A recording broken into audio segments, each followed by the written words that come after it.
कथा जड वाटा. वर्षानुवर्षे एका लहान गावात एक कष्टकरी कुटुंब राहत होतं. वडील दगडखाणीत काम करणारे, आई घरकाम आणि शेताची जबाबदारी सांभाळणारी, आणि एकुलता एक मुलगा अर्जुन, अभ्यासात हुशार पण थोडा हट्टी.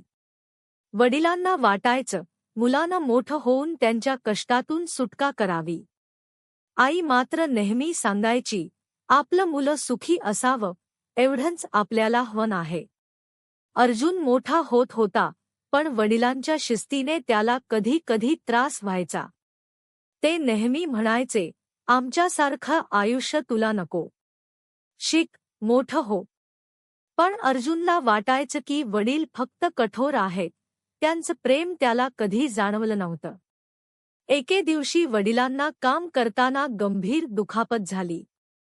घरातली परिस्थिती आणखीनच बिकट झाली. अर्जुनने अभ्यास बाजूला ठेवून छोट्या दुकानात काम करायला सुरुवात केली. तो आईच्या डोळ्यांतली चिंता बघायचा, पण तिच्या चेहऱ्यावरचं हास्य कमी होऊ देत नव्हता. काही वर्षांनी अर्जुननं शिक्षण पूर्ण केलं आणि चांगल्या नोकरीला लागला. पहिल्या पगारात त्याने आईसाठी नवीन साडी आणि वडिलांसाठी चप्पल घेतली. वडिलांच्या पायात जुन्या फाटलेल्या चपला पाहून त्याच्या डोळ्यात अश्रू आले.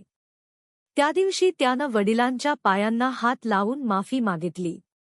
वडिलांनी त्याला उचलून मिठी मारली आणि म्हणाले, माझ्या कष्टांचं फळ आज हातात धरलं आहे. आई गहिवरून बघत होती, त्यांच्या नात्यातला दुरावा आज संपला होता. ही कथा आपल्याला आठवण करून देते की कधी कधी वडिलांचं प्रेम कठोरतेच्या रूपात दिसतं, पण त्या कठोरतेच्या मागे निस्वार्थ माया असते.